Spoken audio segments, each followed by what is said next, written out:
Thomas hard across the cheek. "I challenge you to a duel, Silkstone," he cried. Shocked, Thomas staggered slightly, his hand nursing his stinging cheek. "A duel?" he repeated. "And Talland is my witness," replied Lupton, glancing at his henchman. Emboldened by his challenge, the steward strode into the room, his eyes scanning its contents. Suddenly he turned. "I shall commit her ladyship's location to paper, and put it in a sealed envelope. In the event of my death, you will open it." He slapped his palm with his gloves. Thomas felt his throat constrict. "And in the event of mine?" he asked. Lupton sniffed and fixed him with a glare. "England will be rid of an American coward, and my honour will be restored." "And what if I refuse to accept your challenge?" "Then you will lose all hope of ever seeing Lady Lydia again." With the consequences of his refusal put so starkly, Thomas had no choice. Lupton had him backed into a corner. He cast a glance at Talland, who stared at him with the menace of a vicious guard dog. He had to fight. "Then I accept your challenge," he replied. For a moment Lupton was silent as the realization of the summons he had just laid down sank in. Then suddenly his eyes lit up with excitement. Finally he barked, "Good! Pistols at dawn on the common." He threw a look over to the table. "Enjoy the rest of your meal. It may well be your last." Lydia had made her excuses. She had spent the early part of the evening in the nursery with Richard and Nurse Pring, although she had not joined in his play. She admired herself too deep in her own thoughts. Dinner, the little that she could eat of it, had also been taken in her room, and now, by the light of her lamp, she read the remainder of Thomas's letters, the ones that had escaped the flames. His words raised a smile, but they also triggered tears. She studied his signature at the bottom of the sheet of paper she held in her hand from an early missive. His tone had been more formal, as befitting their relationship at the time. He had signed himself Dr. Thomas Silkstone, anatomist and surgeon. His signature was there for all to see, and for her father to plunder. She knew now that Eliza's words were true.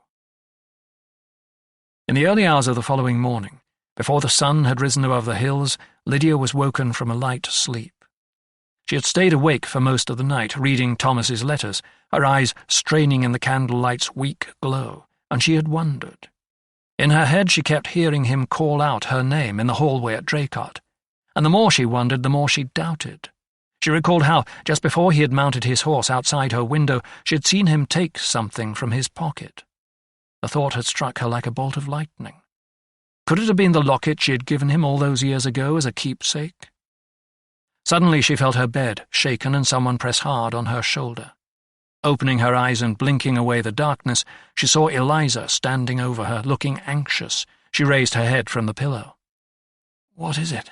she asked through the fog of sleep. "'Tis Dr. Silkstone," came the maid's breathless reply. "He's to fight a duel." "What?"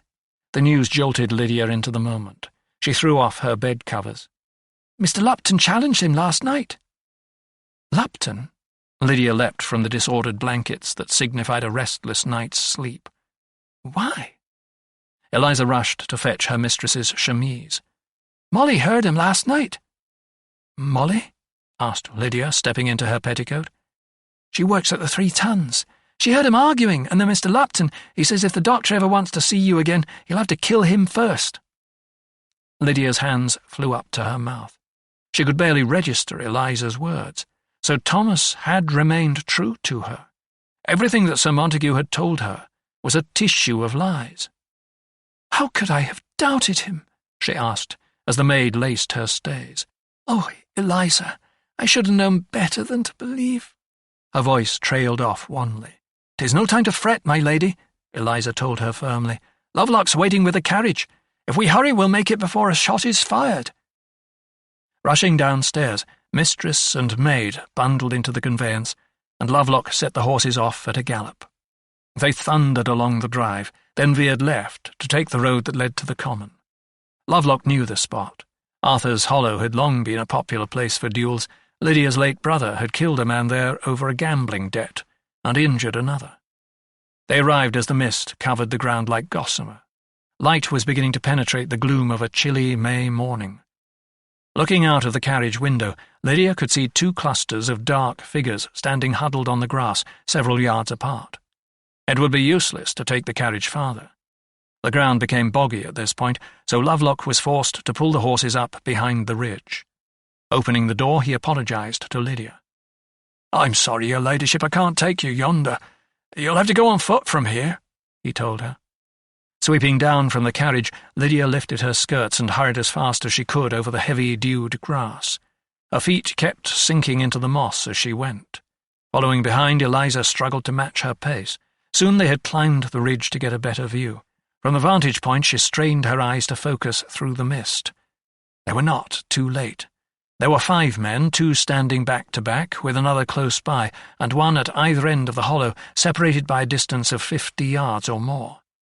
She could make out Thomas, standing taller than Lupton, but slightly stooped. She veered in his direction, but as she did so, the men began to walk away from each other in straight lines. 5 paces. 10. She started to run. "No!" she cried, but her words were lost on the chill air. 15. 20. "No!" she cried again. "Fire!" came the call.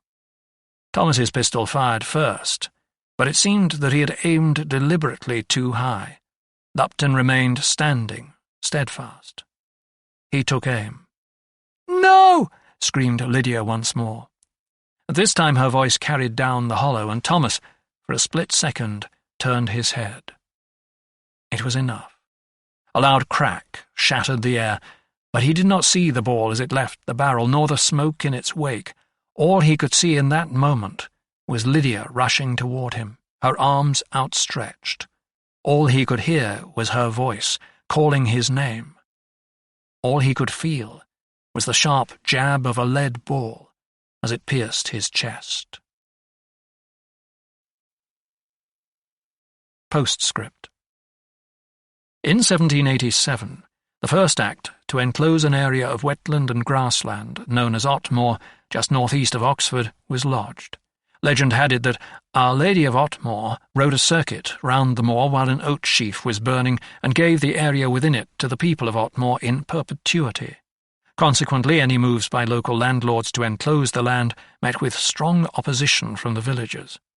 Matters finally came to a climax on September 6, 1830, when around 1,000 people walked the 7-mile circumference of Otmore in broad daylight, destroying every fence in their way. The Riot Act was read to them, and the Oxfordshire Yeomanry was summoned. The rioters, however, refused to disperse. Several were arrested, and 41 were transported to Oxford jail. The prisoners' arrival in the city happened to coincide with the famous St. Giles Fair, and the crowd turned into an angry mob, and helped those charged to escape. At a later trial, the judges showed mercy to the recaptured Otmore men. The longest sentence handed down was 2 months' imprisonment. Though the villagers held out for their rights for many years, the land was finally enclosed from 1835. More recent threats to the natural area included a government proposal in 1980 to route a motorway across Otmore. A major campaign resulted in the adoption of an alternative route.